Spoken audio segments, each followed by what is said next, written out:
Tumindi ka, tumindi ka, tumindi ka, tumindi ka, tumindi ka, tumindig na. Aboy! Imbitaran ang mga kabataang estudyante na sa loob ng eskwelahan ay mag-encourage pa ng dahol na mga miyembro na magtutulak asin mahiro para sa pagpapararong kang isyong ini. Kung kaya po, nangangapunan kita sa pagbubuo kang Youth Against Pork Barrel System.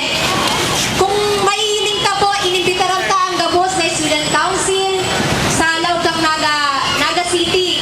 And then, makita ka igwaman naganduyog sa tuya ng mga council president. Ang mangyayari po, sa kanya-kanya tabong mga eskwelahan, mag-organize, magre-recruit kita ni mga volunteer para matabangan ta sa tuyang movement, para mas lalo pang maipaliwanag sa tuyang kahubenan, ng kabataan, asin maglinggan ng pa ng mga aktibidad